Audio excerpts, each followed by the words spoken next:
নির্বাচনটা যেন শান্তিপূর্ণ সুষ্ঠু এবং উৎসবমুখর হয় এই জন্য সবাই প্রস্তুত এবং এখানে প্রস্তুতি খুবই ভালো এবং আপনার সাথে দেখেন অন্যান্য বাহিনী প্রধানেরও আছে, আমাদের সিনিয়র সচিবও আছেন, তারাও তাদের দিক নির্দেশনা বক্তব্য এখানে দিয়েছেন। রাজনৈতিক নেতারা জানে তারা যদি তাদের কাজটা ঠিক মতো করে এবং তার কর্মীরা যদি ঠিক মতো করে তো এই কোনো সমস্যার সমাধান হবে না।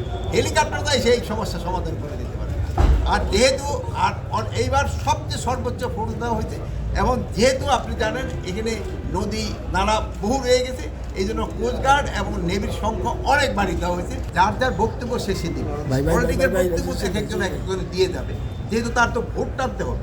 ভোট টানার জন্য তারা বিভিন্ন কৌশল অবলম্বন করে, এটা তাদের কৌশল।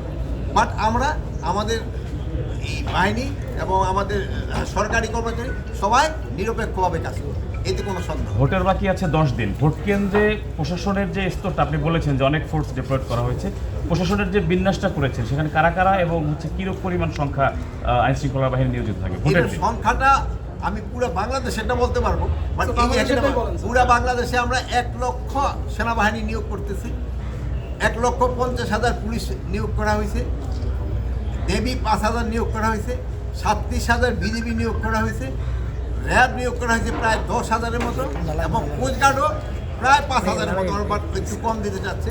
এবং সবচেয়ে বড় বাহিনী হলো আনসার প্রায় 6 লাখের মতো আনসার নিয়োগ করা হবে। এছাড়া ইন এডিশন আমরা বিএনসিসি নিয়োগ করতেছি। আমার একটা প্রশ্ন আছে ঝুঁকিপূর্ণ কেন্দ্রগুলো নিয়ে উদ্বিগ্ন এখনো প্রার্থীরা, তারা কিন্তু শঙ্কায় রয়েছে। সেই কেন্দ্রগুলো ঝুঁকি মোকাবেলায় কি পদক্ষেপ নেবেন আপনি? ওই জায়গায় আমরা কিন্তু ফোর্সের সংখ্যা বাড়িয়ে দিয়েছি।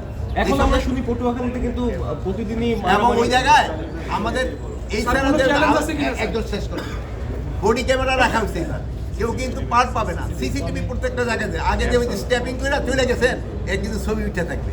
আর প্লাস ওই জায়গায় ড্রোন থাকতেছে, প্লাস এই যে বডি ক্যাম্পগুলি ওটার সাথে সাথে কিন্তু তারা আপনার ইনফরমেশন সেন্টারে চলে যেতেছে যে কোথাও কোনো গন্ডগোল হলে সাথে সাথে কে করলো হয়ে পেয়ে যাবে এবং তার ধরে।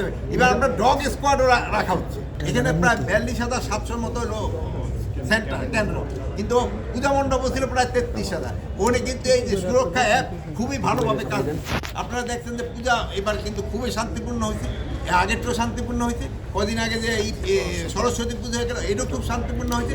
ইলেকশনও খুবই শান্তিপূর্ণ হবে আপনাদের সবাই সহযোগিতায়। আপনারা সহযোগিতা করবেন এবং এগুলি সবাই শান্তিপূর্ণ এবং নিরপেক্ষভাবে সবাই কাজ করবেন এবং এটা উৎসবমুখর হবে।